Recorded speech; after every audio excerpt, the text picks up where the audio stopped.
గణేష్ పండుగ సందర్భంగా ఆఖరి రోజు నిమజ్జన కార్యక్రమం ఊరేగింపు ఏదైతే ఉందో అది కొనసాగుతూ ఉంది. ఇప్పుడే మీరు అందరు చూశారు, ఖైరతాబాద్ గణేష్ నిమజ్జనం అయిపోయింది. 1:30కు నిమజ్జనం పూర్తయింది. ఇప్పుడు మీరు డ్రోన్ ద్వారా ఇతర కెమెరా సీసీటీవీ కవరేజ్ మీరు చూశారు. దాని ద్వారా మీకు అందరికీ తెలిసింది, అక్కడ విగ్రహాల మూవ్మెంట్ అనేది టస్కర్స్ కానివ్వండి, డీసీఎంస్ కానివ్వండి, అవన్నీ కూడా ప్రారంభమయ్యాయి.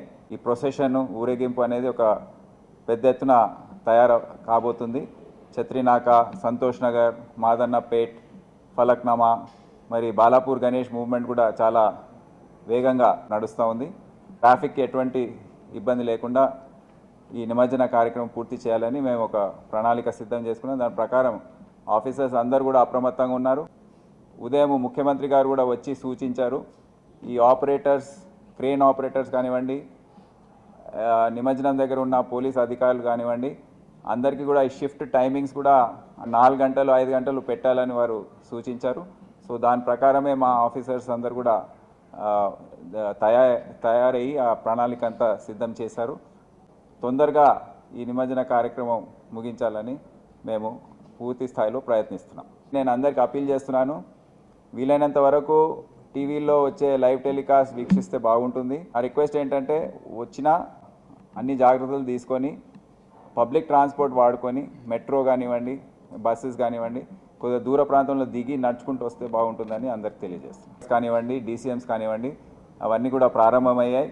ఈ ప్రొసెషన్ ఊరేగింపు అనేది ఒక పెద్ద ఎత్తున తయారు కాబోతుంది. ఛత్రినాక, సంతోష్ నగర్, మాదన్నపేట్, ఫలక్నామా, మరి బాలాపూర్ గణేష్ మూవ్మెంట్ కూడా చాలా వేగంగా నడుస్తూ ఉంది. ట్రాఫిక్కి ఎటువంటి ఇబ్బంది లేకుండా ఈ నిమజ్జన కార్యక్రమం పూర్తి చేయాలని మేము ఒక ప్రణాళిక సిద్ధం చేసుకున్నాం. దాని ప్రకారం ఆఫీసర్స్ అందరూ కూడా అప్రమత్తంగా ఉన్నారు. ఉదయం ముఖ్యమంత్రి గారు కూడా వచ్చి సూచించారు, ఈ ఆపరేటర్స్, క్రేన్ ఆపరేటర్స్ కానివ్వండి, నిమజ్జనం దగ్గర ఉన్న పోలీస్ అధికారులు కానివ్వండి, అందరికీ కూడా ఈ షిఫ్ట్ టైమింగ్స్ కూడా 4 గంటలు 5 గంటలు పెట్టాలని వారు సూచించారు. సో దాని ప్రకారమే మా ఆఫీసర్స్ అందరు కూడా తయారయ్యి ఆ ప్రణాళిక అంతా సిద్ధం చేశారు. తొందరగా ఈ నిమజ్జన కార్యక్రమం ముగించాలని మేము పూర్తి స్థాయిలో ప్రయత్నిస్తున్నాం. నేను అందరికీ అప్పీల్ చేస్తున్నాను, వీలైనంత వరకు టీవీలో వచ్చే లైవ్ టెలికాస్ట్ వీక్షిస్తే బాగుంటుంది. ఆ రిక్వెస్ట్ ఏంటంటే, వచ్చినా అన్ని జాగ్రత్తలు తీసుకొని పబ్లిక్ ట్రాన్స్పోర్ట్ వాడుకొని, మెట్రో కానివ్వండి, బస్సెస్ కానివ్వండి, కొద్దిగా దూర ప్రాంతంలో దిగి నడుచుకుంటూ వస్తే బాగుంటుందని అందరికి తెలియజేస్తాం. కానివ్వండి, డీసీఎంస్ కానివ్వండి, అవన్నీ కూడా ప్రారంభమయ్యాయి. ఈ ప్రొసెషన్ ఊరేగింపు అనేది ఒక పెద్ద ఎత్తున తయారు కాబోతుంది. ఛత్రినాక, సంతోష్ నగర్, మాదన్నపేట్, ఫలక్నామా, మరి బాలాపూర్ గణేష్ మూవ్మెంట్ కూడా చాలా వేగంగా నడుస్తూ ఉంది. ట్రాఫిక్కి ఎటువంటి ఇబ్బంది లేకుండా ఈ నిమజ్జన కార్యక్రమం పూర్తి చేయాలని మేము ఒక ప్రణాళిక సిద్ధం చేసుకున్నాం. దాని ప్రకారం ఆఫీసర్స్ అందరూ కూడా అప్రమత్తంగా ఉన్నారు. ఉదయం ముఖ్యమంత్రి గారు కూడా వచ్చి సూచించారు, ఈ ఆపరేటర్స్, క్రేన్ ఆపరేటర్స్ కానివ్వండి, నిమజ్జనం దగ్గర ఉన్న పోలీస్ అధికారులు కానివ్వండి, అందరికీ కూడా ఈ షిఫ్ట్ టైమింగ్స్ కూడా 4 గంటలు 5 గంటలు పెట్టాలని వారు సూచించారు. సో దాని ప్రకారమే మా ఆఫీసర్స్ అందరు కూడా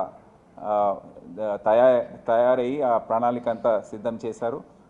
తొందరగా ఈ నిమజ్జన కార్యక్రమం ముగించాలని మేము పూర్తి స్థాయిలో ప్రయత్నిస్తున్నాం. నేను అందరికీ అప్పీల్ చేస్తున్నాను, వీలైనంత వరకు టీవీలో వచ్చే లైవ్ టెలికాస్ట్ వీక్షిస్తే బాగుంటుంది. ఆ రిక్వెస్ట్ ఏంటంటే, వచ్చినా అన్ని జాగ్రత్తలు తీసుకొని పబ్లిక్ ట్రాన్స్పోర్ట్ వాడుకొని, మెట్రో కానివ్వండి, బస్సెస్ కానివ్వండి, కొద్దిగా దూర ప్రాంతంలో దిగి నడుచుకుంటూ వస్తే బాగుంటుందని అందరికి తెలియజేస్తాం.